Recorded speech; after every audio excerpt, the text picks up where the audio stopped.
అలా మాద్రి మాటలు విన్న పాండురాజు కుంతీదేవి దగ్గరకు వెళ్ళి, కుంతి, నీ మంత్రమహిమతో మాద్రికి కూడా పుత్రులను కనేలా చేయమని కోరుకుంటాడు.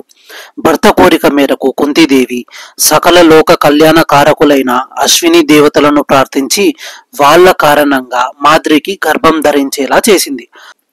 వారి దయ వల్ల మాద్రికి 2 బిడ్డలు జన్మించారు. ఆకాశవాణి వారికి నకులుడు సహదేవుడు అని నామకరణం చేసింది. కుంతీదేవికి సంతానం కలిగింది అన్న వార్త విని తన సోదరుడైన వసుదేవుడు, అంటే శ్రీకృష్ణుడి తండ్రి, తన పురోహితుడైన కశ్యపుడి ద్వారా వాళ్ళకి కానుకలను పంపించాడు.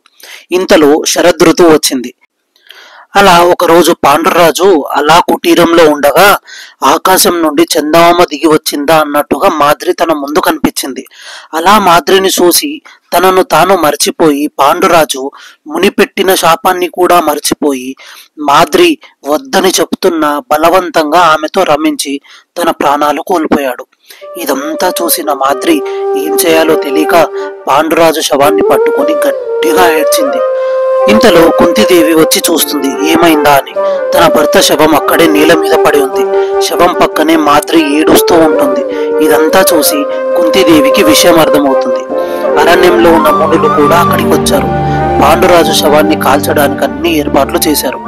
అయితే పాండురాజును కాల్చిన చితిలో కుంతి కూడా సహగమనం చేయాలని నిర్ణయించుకుంది. కానీ మాద్రి దానికి అడ్డుపడి, అక్క, ఇది నా నిర్లక్ష్యం వల్లే మన భర్త మరణించాడు. ముని శాపం తెలిసి కూడా అజాగ్రత్తగా ప్రవర్తించాను. ఇంత జాగ్రత్త లేని దాన్ని మన పుత్రులను నేను కాపాడలేను. నా పుత్రులని కూడా నువ్వు నీ కన్న బిడ్డల్లా చూస్తావు అనే నమ్మకం నాకుంది. ఈ 5 పిల్లల్ని నువ్వే కాపాడాలని చెప్పి ఒక్కసారిగా పాండురాజు స్థితిలో దూకి ఆ మంటలకు ఆహుతి అయ్యింది.